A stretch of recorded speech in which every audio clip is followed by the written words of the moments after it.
The Discovery. The massive alien ship landed in New York Central Park on a Tuesday morning. It was silver and smooth, shaped like a teardrop made of metal. People screamed and ran away. Cars crashed into each other. News cameras appeared everywhere, within minutes. Sarah Chen watched the news from her lab at Columbia University. She was an expert on old civilizations and their tools. Now she studied alien things instead of human history. The ship had been sitting in the park for 3 days. The aliens inside refused to come out. They probably think we're too stupid to talk to, her assistant Jake said. He was eating a sandwich and watching the news with her. Sarah nodded. The aliens had sent radio messages. They wanted to meet with Earth's leaders. They called themselves the Galactic Council. They said Earth was now part of their territory.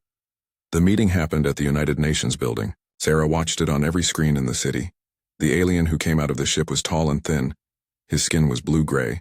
He wore clothes that looked like they were made of light itself.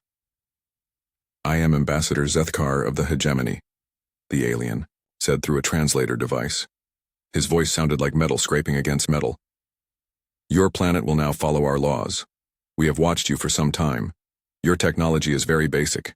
You use crude metals and throw away useful materials." The President of the United States sat across from him. "We want to learn about your technology. Perhaps we can trade."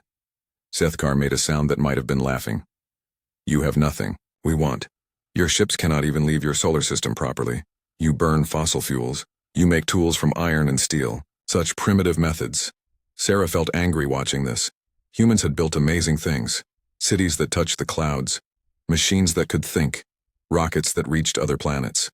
"Your species throws perfectly good materials into what you call scrapyards," Zethkar continued. "Such waste. We use only the finest substances. Our ships are made from quantum-forged metals. Our weapons use pure energy. Our armor cannot be broken by any force in the galaxy." The meeting ended badly. Zethkar said humans could join the Galactic Council as servants. They would mine metals and grow food for more advanced species. Earth's leaders said no. After the meeting, several alien scout ships crashed during takeoff. One landed near Sarah's university. The military took most of the wreck away, but they let scientists study small pieces. Sarah got a chunk of the alien hull. It was about the size of her hand. The metal was dark gray and very light. The military scientists said it was incredibly strong. They could not cut it or melt it. Sarah took the piece to her lab.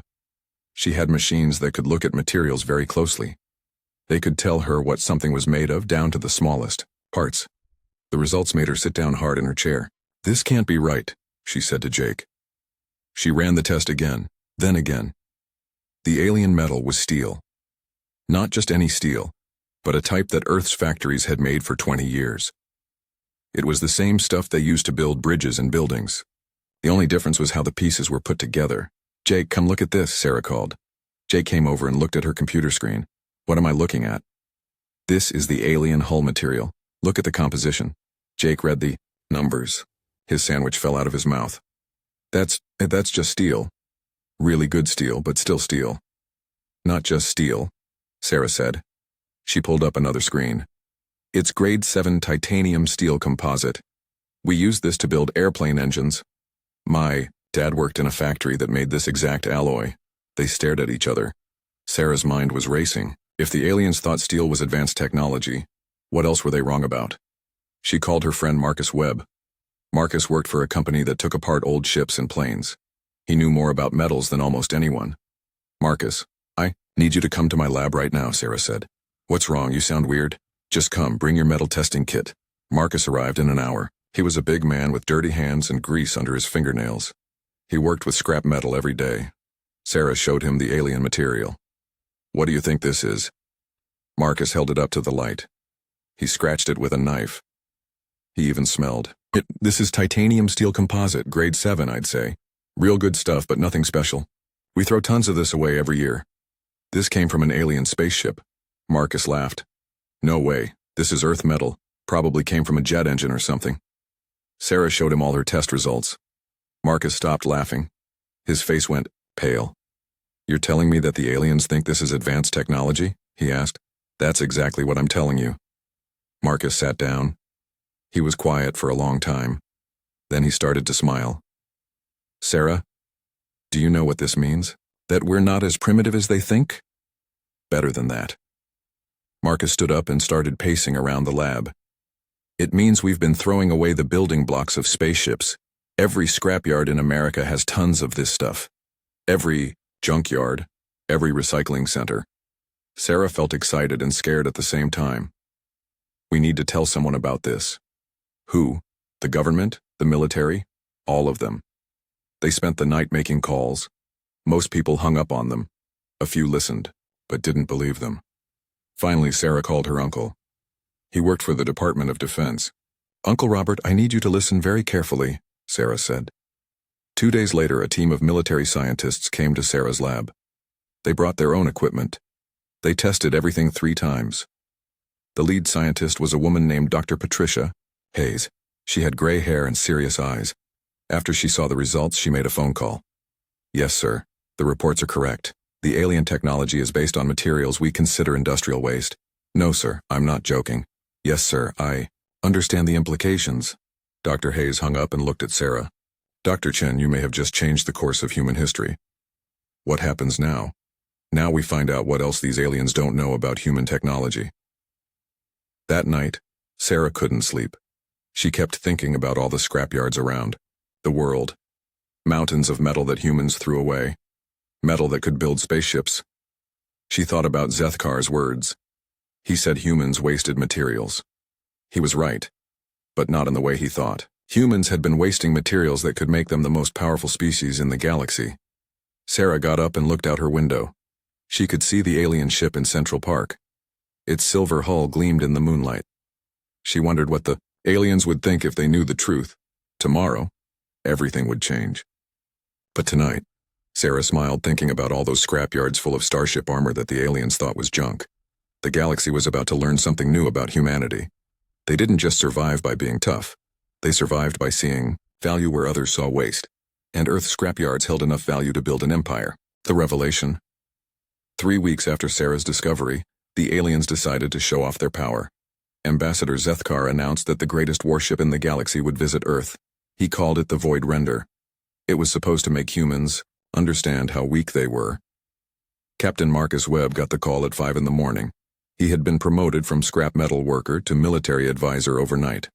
The government needed people who understood materials and metals. "Captain Webb, this is General Morrison at the Pentagon. The alien ship arrives in 6 hours. We need you to look at it." Marcus was still getting used to being called captain. "What exactly do you want me to do?" "The aliens are giving us a tour. They want to show us their technology. We need someone who can tell us what we're really looking at." Marcus met the inspection team at Andrews Air Force Base.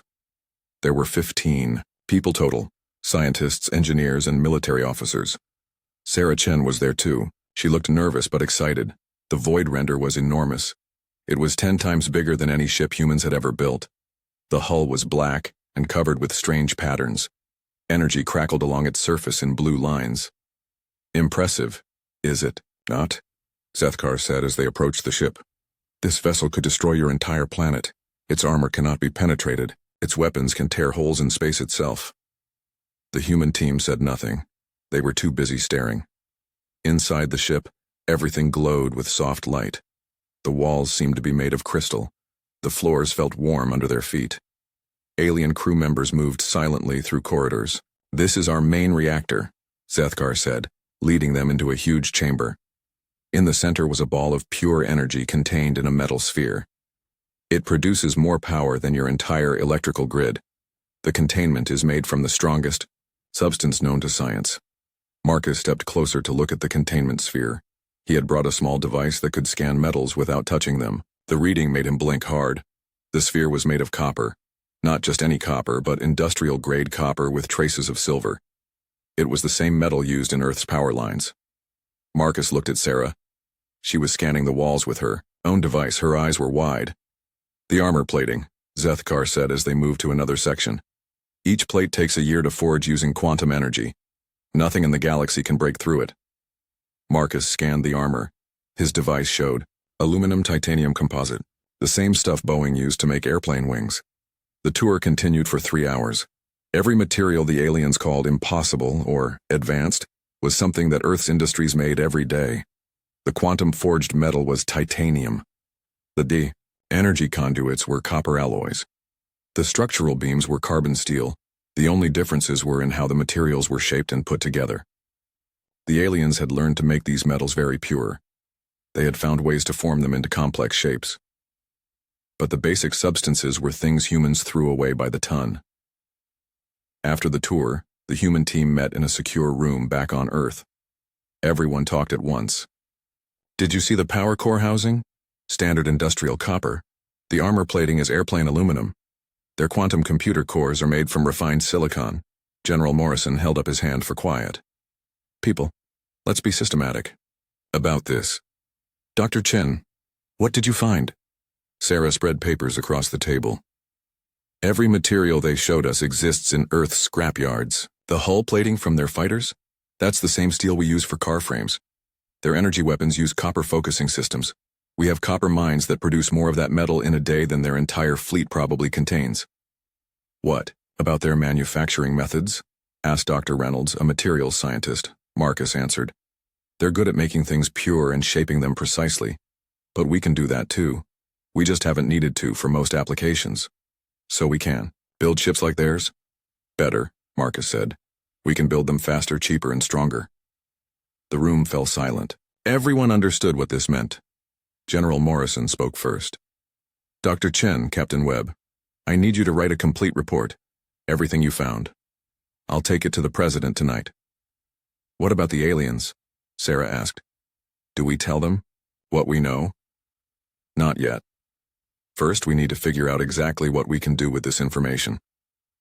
The next day, Marcus found himself at the largest scrapyard in New Jersey. It covered 5 square miles. Mountains of twisted metal stretched as far as he could see. Old cars, appliances, construction beams, airplane parts, ship hulls. With him was Dr. James Morrison, a rocket engineer from NASA. They were looking at the scrap with new eyes. That pile there, James pointed to a mountain of steel beams. Those came from demolishing the old Chrysler factory. If the aliens are right about steel being advanced armor material, that's enough to plate a battleship. Marcus nodded toward another pile. Those are titanium parts from old jet engines. The aliens said titanium was their best hull material. They spent the day calculating. The numbers were incredible. Just this one scrapyard contained enough metal to build a dozen ships the size of the Void Render. Marcus, James said as the sun set. What if we started a project in secret? See what we can actually build. That would take authorization from the highest levels. Then let's get it. They drove back to Washington that night. Marcus had never been inside the White House before. The Oval Office was smaller than he expected. President Richards listened to their presentation without interrupting. When they finished, she was quiet for a long time. So you're telling me that we can build spaceships using junk? Yes, ma'am, Marcus said. Better spaceships than the aliens have. How long would it take? James answered. For a prototype? 6 months. For a full fleet? Maybe 2 years. How many ships? Marcus and James looked at each other. They had done the math. There are over 3,000 scrapyards in the United States, Marcus said. Each one contains enough material for multiple vessels. If we include the rest of the world, how many, Captain? Thousands, ma'am, maybe tens of thousands. The president stood up and walked to the window. She looked out at the night sky. The aliens think we're primitive, she said. They want us to be their servants. Yes, ma'am. And they have no idea what we're capable of? None at all. President Richards turned back to them. Gentlemen, you have my authorization, but this stays classified. Codename Phoenix Rising.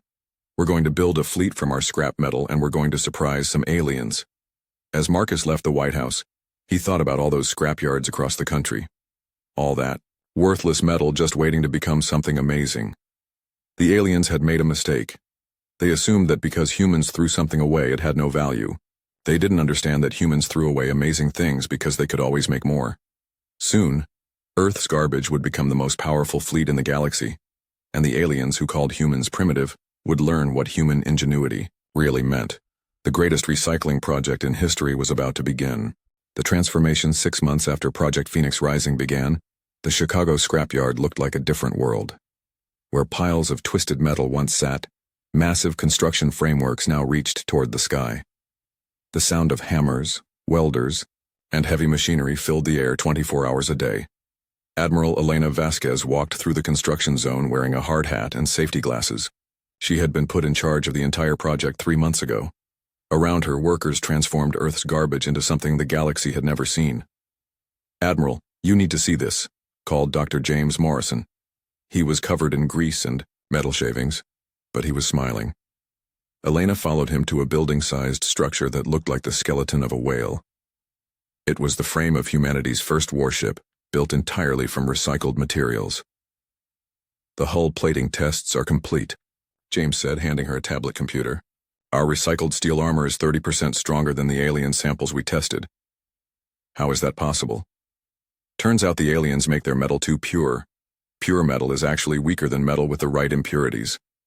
Our scrap steel has trace elements that make it tougher." Elena looked at the numbers on the screen. Human garbage steel could stop weapons that would punch holes through alien advanced armor. "What about the power systems?" James led her to another building. Inside, a team of engineers was working on something that looked like a giant metal donut. Cables as thick as Elena's arm connected it to banks of computers. "We pulled this reactor, designed from an old nuclear submarine," James explained.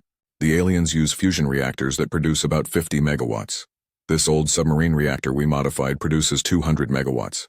Because we built it bigger. The aliens try to make everything small and elegant. We just made it work." Elena shook her head. Human engineering was not pretty, but it was effective. They walked to the next section, where teams worked on weapon systems.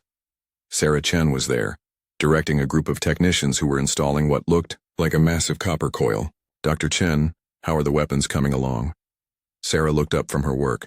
She had oil stains on her lab coat and her hair was tied back with electrical tape. "Better than expected. The aliens use plasma weapons that focus energy through pure crystal matrices, expensive and complicated. And our version?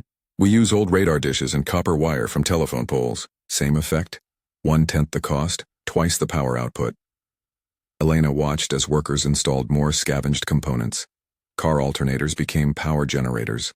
Aluminum from old airplane wings became hull plating. Copper pipes from demolished buildings became energy conduits. "The beautiful thing," Sarah continued, "is that we're not trying to make things perfect, we're just trying to make them work. The aliens spend so much effort making their technology elegant that they forget to make it effective." As the months passed, the project expanded. Scrapyards in Detroit, Los Angeles, Houston, and New York became shipyards. Each location specialized in different types of vessels. Detroit built heavy cruisers from old automotive plants.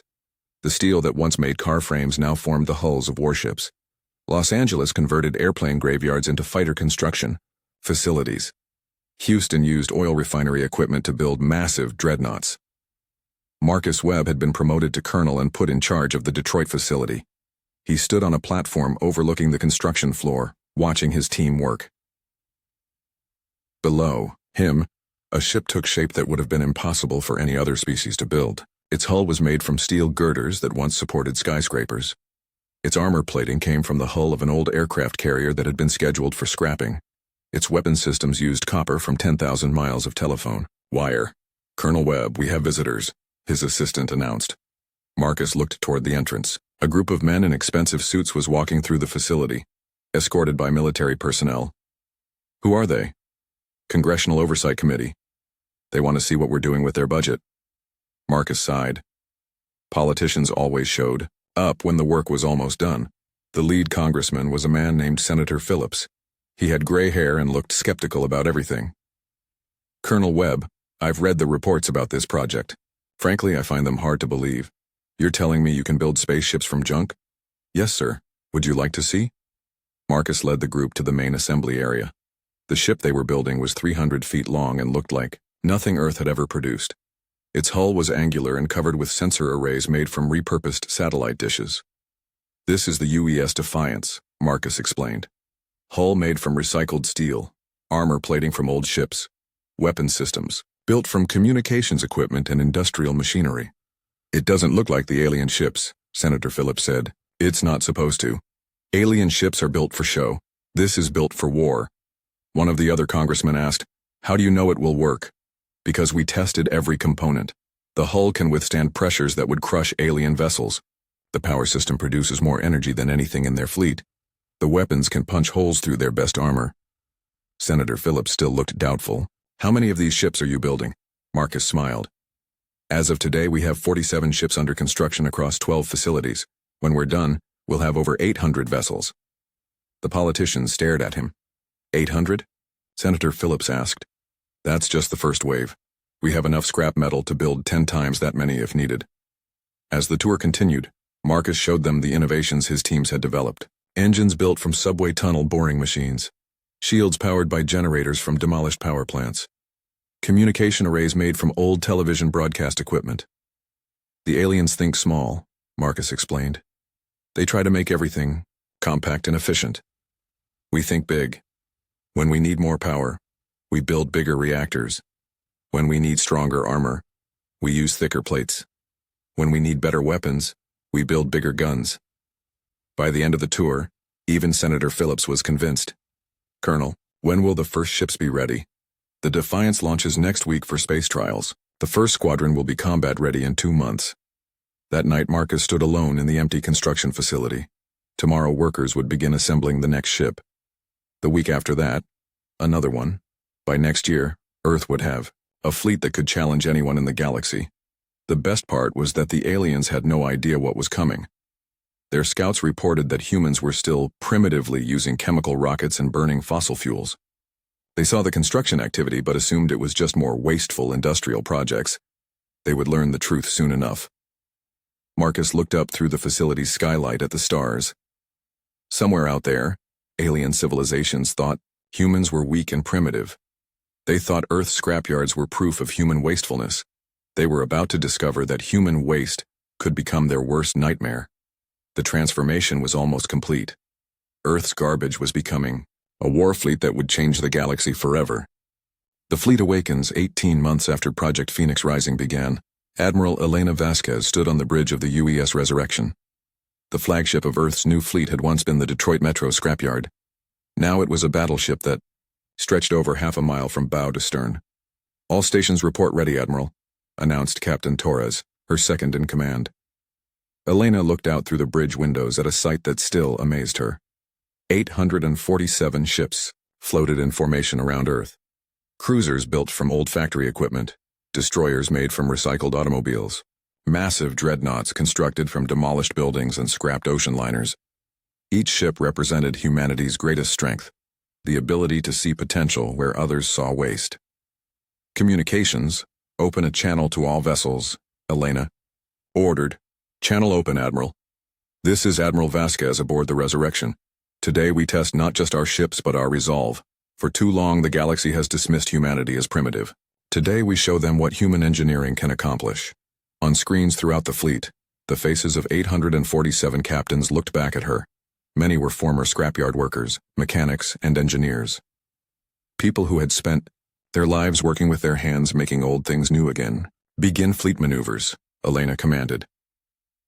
What happened next had never been seen before in the galaxy. 800 ships moved as one, each vessel responding instantly to commands. The aliens built small, elegant fleets of a few dozen ships. Humans had built an armada. The UES Detroit's finest, a heavy cruiser made from automotive steel, fired its main guns in a test salvo. The weapons, built from repurposed industrial machinery, sent bolts of energy that lit up space like artificial stars. The UES Second Chance, a destroyer built entirely from recycled materials, deployed fighters constructed from the frames of old Earth aircraft. The pilots were former crop dusters, stunt flyers, and airshow performers who had learned to fly spacecraft in 6 months. All ships reporting green across the board, Captain Torres announced.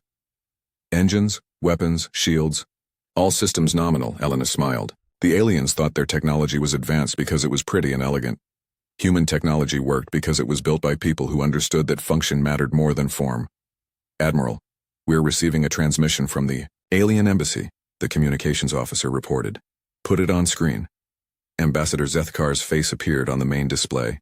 His blue-gray skin looked paler than usual. Admiral Vasquez, our sensors detect unusual activity around Earth, large, metallic objects in space. Are you conducting some kind of industrial project? Elena had to stop herself from laughing. Even now the aliens couldn't recognize a war fleet when they saw one. Just routine construction, Ambassador. Nothing that should concern you. I see. Well, I have news that might interest you. The Hegemony Council has decided that Earth's transition to galactic civilization is taking too long. A fleet is being dispatched to accelerate the process. What kind of fleet? 200 of our finest warships, the same class as the Void, render you toured. They will arrive in 1 week. I suggest you prepare your planet for occupation. The transmission ended. Elena turned to her crew. Did everyone hear that? Nods around the bridge. 200 ships, the finest the aliens have to offer. Elena paused. Against 847 vessels built from Earth's garbage, I almost feel sorry for them. Captain Torres spoke. Up. Admiral, should we inform Earth's government? Already done. The President gave us full authorization to handle this situation as we see fit. Elena sat down in her command chair. All ships prepare for combat operations. We have 1 week to get ready. The week passed quickly. Earth's new fleet spread throughout the solar system. Ships hid behind asteroids, in the shadows of planets, anywhere they could wait unseen. The aliens expected to find a primitive world with crude defenses. They would find something very different. The Hegemony fleet arrived exactly when promised. 200 sleek, elegant ships dropped out of faster-than-light travel near Earth. They were beautiful vessels, all smooth curves and glowing energy, patterns. Admiral Elena watched them approach from her position behind the moon. Her sensors counted exactly 200 ships, just as Zethkar had said. Each one was identical to the Void render they had toured months ago. Fleet Command, this is Admiral Vasquez. All units maintain radio silence until my signal. The alien fleet moved into Earth orbit. Their leader, a ship called the Cosmic Judgment, began broadcasting to the planet below. People of Earth, this is Fleet Commander Krikstar of the Hegemony. Your planet is now under our direct control. Prepare to receive occupation forces. Any resistance will be met with complete destruction. Elena opened a channel to the alien fleet. Fleet Commander Krikstar, this is Admiral Elena Vasquez of the Terran Defense Force. You are not welcome in this system. Leave now, or face the consequences. On her screen, she could see the alien commander. He was taller than Zethkar with red markings across his face. Admiral Vasquez, I see no Terran Defense Force. Our sensors detect only industrial debris and construction equipment. Look again. Elena gave the signal. All around the solar system, 847 ships powered up their engines and weapons. What the aliens had dismissed as space junk suddenly revealed itself as the largest war fleet in galactic history. The UES Resurrection emerged from behind the moon, its massive bulk bristling with weapons made from recycled Earth technology. The UES Motor City rose from behind Mars, its hull plates gleaming with steel that had once been Detroit factories. The UES Phoenix climbed out of Earth's shadow, a dreadnought built from the ruins of demolished buildings. On every screen throughout the alien fleet, panic began to spread. Their sensors were going crazy trying to count all the human ships. This is impossible, Fleet Commander Krikstar transmitted. Where did these vessels come from? We built them from our garbage, Elena replied. All that waste you aliens keep talking about. Turns out it makes excellent warship material. These ships, they cannot be real warships. They appear to be constructed from primitive materials. Why don't you test that theory? Elena nodded to her weapons officer. The Resurrection's main guns, built from copper salvaged from demolished buildings, fired a single shot across the bow of the Cosmic Judgment. The energy beam was so bright it lit up half the solar system. When the light faded, a chunk of space, debris the size of a small moon, had been completely vaporized. The alien fleet stopped moving. Fleet Commander, Elena said calmly, you have 30 seconds to begin leaving this system. After that, we will consider you hostile invaders.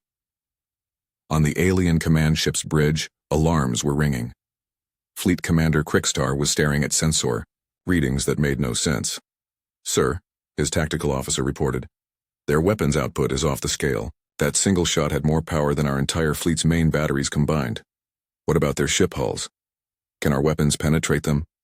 Unknown, sir. The metals they're using. Our computers can't identify them as advanced materials, but the density readings suggest armor thickness far beyond anything in our fleet. Krikstar looked at the human fleet surrounding his forces. 800 ships made from scrap metal and garbage. It was impossible, but the evidence was right in front of him. Sir, his communications officer said, what are your orders? Fleet.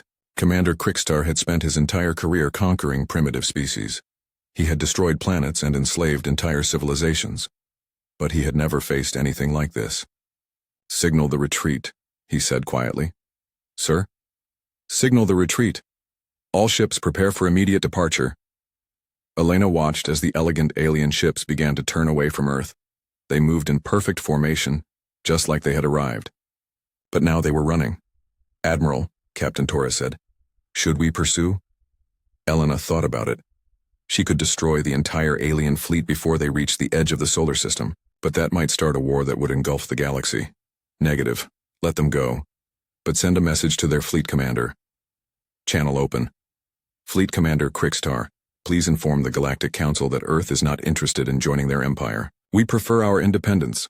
Also, tell them that human scrap metal makes excellent starship material. They might want to start recycling programs of their own. The alien fleet jumped to faster-than-light speed and disappeared. Elena sat back in her command chair and looked around at her crew, former mechanics, factory workers, and engineers who had just faced down the most powerful fleet in the galaxy. Well done, everyone. Stand down from combat alert and prepare for fleet dispersal. I think we've made our point. As the human ships began returning to their hidden bases throughout the solar system, Elena thought about what had just happened. The galaxy's most powerful empire had come to conquer Earth and been turned away by a fleet built from garbage.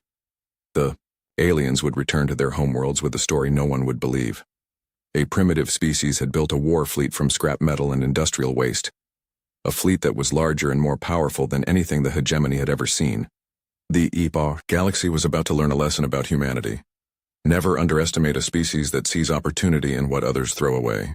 Scrap Metal Supremacy Fleet Commander Krikstar stood before the Galactic Council 3 days after his humiliating retreat from Earth. The Great Chamber held representatives from 200 species, all of them eager to hear how the conquest of the primitive humans had gone. "Report," commanded High Counselor Velnath, her crystalline form glowing with authority. Krikstar's throat felt dry. The mission encountered unexpected resistance. Murmurs of confusion rippled through the chamber. The conquest of Earth was supposed to be routine. No species had ever resisted the hegemony for more than a few hours. "What kind of resistance?" Velnath asked. "Did the humans use nuclear weapons? Chemical attacks?" "No, honored counselor. They used warships." The chamber erupted in laughter. Several council members made jokes about primitive human rockets and chemical propulsion systems. "Order," Velnath called. When the chamber quieted, she continued. "Fleet Commander, surely a few crude human vessels were not enough to trouble 200 of our finest ships?" Krikstar took a deep breath.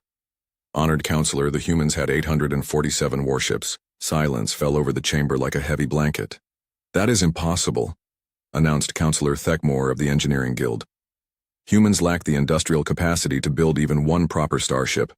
Our scouts confirmed this months ago. I saw them myself, Counselor. Our sensor recordings are available for review." High Counselor Velnath gestured, and a holographic display activated above the chamber floor. It showed the human fleet emerging from hiding positions throughout the solar system. Ship after ship appeared until space around Earth was filled with human vessels. The council chamber was deadly quiet. "These ships," Velnath said slowly, "what are they constructed from?" "According to our analysis, scrap metal, honored counselor." Scrap metal, steel, titanium, aluminum, copper, all substances humans dispose of in their industrial waste facilities. They appear to have collected this waste and fashioned it into warship hulls. Counselor Thekmore rose from his seat. "This is absurd. You cannot build proper starships from industrial waste. The metallurgy is all wrong. The structural integrity would be compromised. The power requirements alone would be impossible." Krikstar nodded to his aide, who activated another display. This one showed the test firing of human weapons during their confrontation. The assembled counselors watched as a single shot from the human flagship vaporized a chunk of space debris the size of a small asteroid. The energy output readings appeared. At the bottom of the display, Counselor Thekmore sat down hard. "How is this possible?" whispered Velnath. "We don't know, honored counselor. Our best analysis suggests that humans have discovered applications for common metals that we never considered. Their power systems appear to be scaled-up versions of primitive fission reactors. Their weapons use electromagnetic principles we abandoned centuries ago as too crude. And these crude systems are more powerful than ours? Significantly more powerful. A single human dreadnought appears to have more firepower than 10 of our heavy cruisers. The council chamber erupted in arguments. Some members demanded immediate investigation of human technology. Others called for a larger invasion fleet. A few suggested that the reports must be fabricated. High Counselor Velnath called for order. Fleet Commander, in your professional opinion, what would be required to defeat this human fleet? Krikstar had been dreading this question. Honored Counselor, based on their demonstrated capabilities, we would need to commit our entire military. Every ship, every soldier. And even then, victory would be uncertain. The chamber fell silent again. You are suggesting, Velnath said, carefully, that a species we considered primitive has built a fleet capable of challenging the entire hegemony? Yes, Honored Counselor. Meanwhile, on Earth, Admiral Elena Vasquez was dealing with a very different kind of problem. The successful defense of Earth had made her the most famous human in history. Every news channel wanted interviews, every government wanted briefings, but Elena was more interested in the reports coming from her intelligence teams. Admiral, we're picking up transmissions from across the galaxy, reported Colonel Chen, Sarah's sister who worked in communications intelligence. Word about our fleet is spreading faster than the aliens can contain it. Elena looked at the reports. In the 3 days since the confrontation, 17 different species had sent secret diplomatic messages to Earth. They all wanted the same thing: human military technology. The Zephyrians are offering to trade their entire rare metal reserves for just one of our destroyers, Colonel Chen continued. The Keth Empire wants to form a military alliance. The Free Traders Union is asking if we'll sell them weapons. What about the species the hegemony has conquered? That's where it gets interesting. We're receiving coded transmissions from resistance groups on 43 occupied worlds. They want to know if the rumors are true, if humans really built a fleet from garbage. Elena smiled. The galaxy's oppressed peoples were getting ideas. Admiral, her aide announced, you have a call from President Richards. Elena took the call in her private office. The president looked tired but pleased. Elena, I just got off a conference call with the leaders of every major nation on Earth. We're all in agreement. It's time to make a statement. What kind of statement, Madam President? The kind that lets every species in the galaxy know that Earth is open for business but not for conquest. 2 hours later, Elena stood before the largest gathering of news media in human history. Reporters from every nation on Earth were present, along with alien journalists who had been quietly monitoring the situation. People of Earth and observers from other worlds, Elena began. 3 days ago, an alien fleet came to our solar system with the intention of conquering our planet. They brought 200 of their most advanced warships. They were turned away by a fleet built entirely from Earth's recycled materials. Cameras flashed and reporters scribbled notes furiously. The ships that defended our world were constructed from steel salvaged from demolished buildings, aluminum from scrapped aircraft, copper from old power lines, and titanium from discarded industrial equipment. Materials that we once considered waste are now the foundation of the most powerful fleet in known space.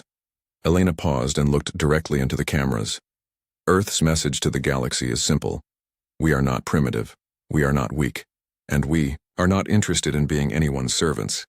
We built a fleet from our garbage, and that fleet is more than capable of protecting our independence. She gestured to a display behind her showing images of the human fleet. To those species who seek friendship and fair trade, Earth welcomes you. To those who think they can conquer us, remember this. Human engineering may not be pretty, but it works. And it works better than anything else in the galaxy. The questions from reporters came fast and furious. Admiral, how many ships does Earth now have?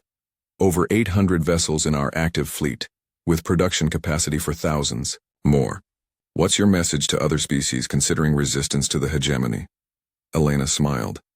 Scrap metal is available on every industrial world in the galaxy. Any species with the will to be free has the materials to build their own defense fleet. Are you declaring war on the Galactic Council? We're declaring independence from anyone who thinks they can rule us without our consent. The broadcast reached every corner of the galaxy within hours.